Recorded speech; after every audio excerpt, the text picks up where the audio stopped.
सम्मेलन में आए हुए मैं अपने सभी पत्रकार साथियों का, और मैं देख रहा हूं कि कुछ ऐसे दोस्त भी हैं जगह की कमी के चलते कमरे में आ नहीं पाए हैं, लेकिन सुन रहे हैं बाहर खिड़कियों से।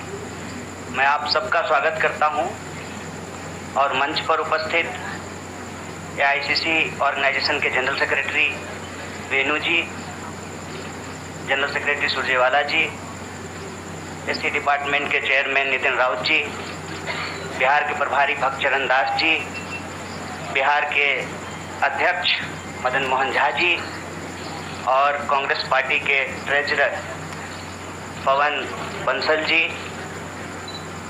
हमारे युवा साथी और गुजरात कांग्रेस के वर्किंग प्रेसिडेंट भाई हार्दिक पटेल जी, और हमारे आंदोलन में कदम से कदम मिलाकर हर घड़ी हमारा साथ देने वाले हमारे साथी बडगाम से निर्दलीय विधायक साथी जिग्नेश मेवानी जी, मैं आप सबका आभार व्यक्त करता हूं। और मैं अपने पत्रकार साथियों से को लेकर मुखातिब हूं, उससे पहले आज ये एक ऐतिहासिक दिन है। आज शहीद आजम भगत सिंह की जयंती है। लोग शहीद होते हैं, भगत सिंह शहीद आजम है। शहीद आजम इसलिए हैं कि आज हम लोग जहां माल्यार्पण करने के लिए गए थे, शहीद पार्क, वो शहीद पार्क एक ऐतिहासिक पार्क है। वो हिस्सा है फिरोज शाह कोटला फोर्ट का, जहां पर चंद्रशेखर आजाद जी की अध्यक्षता में हिंदुस्तान रिपब्लिकन आर्मी की गुप्त मीटिंग हो रही थी। अंग्रेजों के ज़माने में क्रांतिकारी छुपकर मीटिंग किया करते थे। नौजवान तरुण भगत सिंह एक प्रपोजल लेकर के आए कि हिंदुस्तान रिपब्लिकन आर्मी का नाम अब हिंदुस्तान सोशलिस्ट रिपब्लिकन आर्मी होना चाहिए। ये ऐतिहासिक क्षण, वो ऐतिहासिक भूमि और हमारे युवाओं के आइकन शहीद आजम भगत सिंह को हम अपना नमन प्रस्तुत करते हैं। आज एक दुखद घटना भी हमारे जिले में हुई है। वज्रपात के चलते 2 बच्चियों का निधन हो गया है। मैं इस मंच से उनके प्रति शोक व्यक्त करता हूं और उनके परिवार के प्रति अपनी संवेदना व्यक्त करता हूं। दोस्तों, मुझे लगता है कि बहुत कुछ कहने की ज़रूरत नहीं है। आजकल सूचना क्रांति के इस दौर में हमसे ज़्यादा मालूम हमारे पत्रकार साथियों को होता है। तो बेहतर ये होगा कि आप सवाल पूछें, मैं आपका जवाब दूं। लेकिन आप सवाल कहाँ से पूछेंगे और आपके मन में कौन से सवाल चल रहे हैं, इसका थोड़ा सा अंदेशा है, थोड़ा अंदाजा भी है। सबसे पहले मैं आपको बधाई देना चाहता हूं कि आपने पत्रकारिता की उस मिसाल को जिंदा रखा है कि कम से कम विपक्ष से तो सवाल करते हैं ना, ताकि इस देश को याद रहे कि पत्रकारों का काम है सवाल पूछना। तो मैं आपके हर सवाल का जवाब दूंगा। जितना सवाल आप पूछना चाहते हैं पूछिएगा, बारी बारी से पूछिएगा, सारे सवालों का जवाब दूंगा।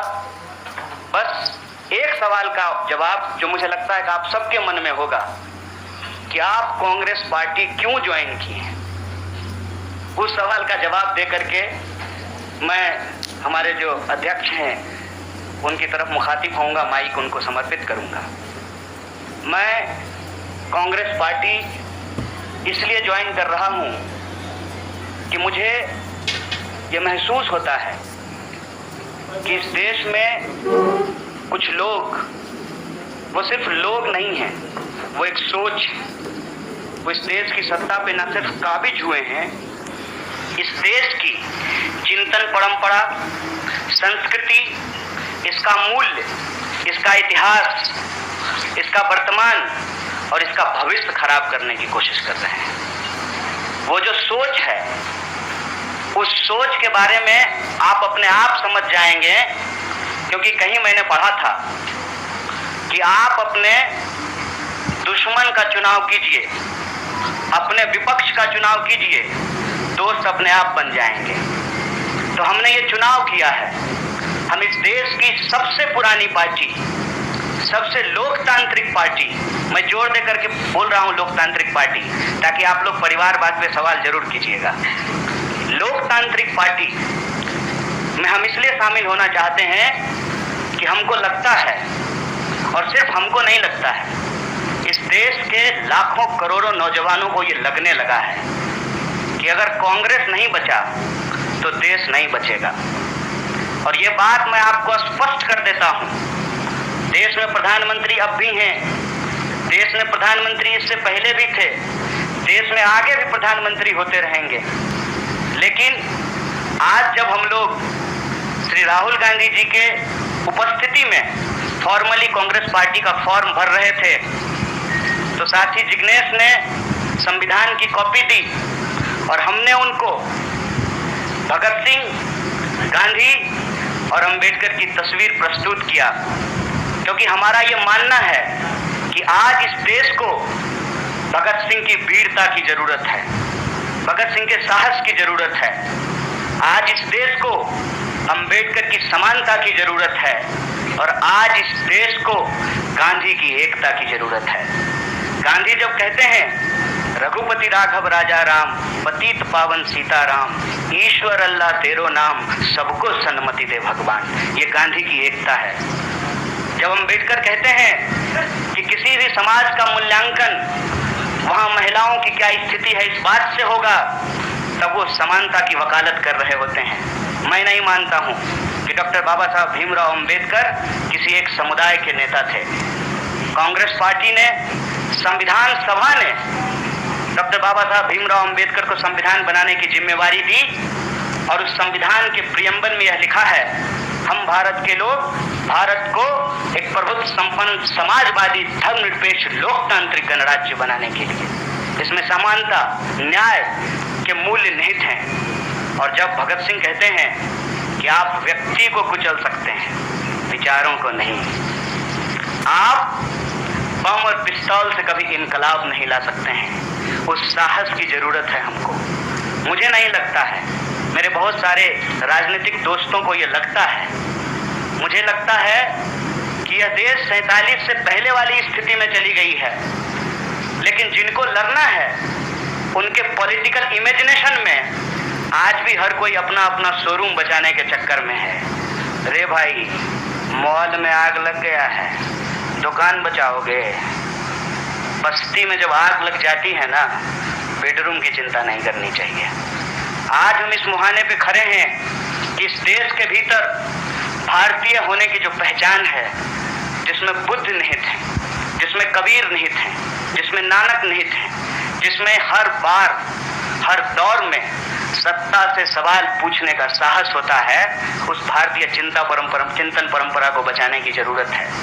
इसीलिए हम कांग्रेस पार्टी में शामिल हुए हैं कि कांग्रेस पार्टी वो पार्टी है जो गांधी की विरासत को लेकर के आगे चलेगा। कांग्रेस पार्टी वो पार्टी है जो सरोजनी नायडू के विचारों को लेकर के चलेगा। कांग्रेस पार्टी वो पार्टी है जो अंबेडकर, नेहरू, अशफाक उल्लाह खान, शहीद आजम भगत सिंह और मौलाना अबुल कलाम के आज़ाद के रास्तों पे चलेगा। हम जब भी समानता और बराबरी की बात करते हैं, यह कुछ व्यक्तियों तक सीमित नहीं है, ये भारतीय होने का इतिहास है। और इस भारतीय होने के इतिहास को अपने आप में यदि कोई समेटे हुए है तो देश की सबसे पुरानी पार्टी है। और जो लोग कह रहे हैं विपक्ष कमजोर हो गया है, यह सिर्फ विपक्ष के लिए चिंता की बात नहीं है।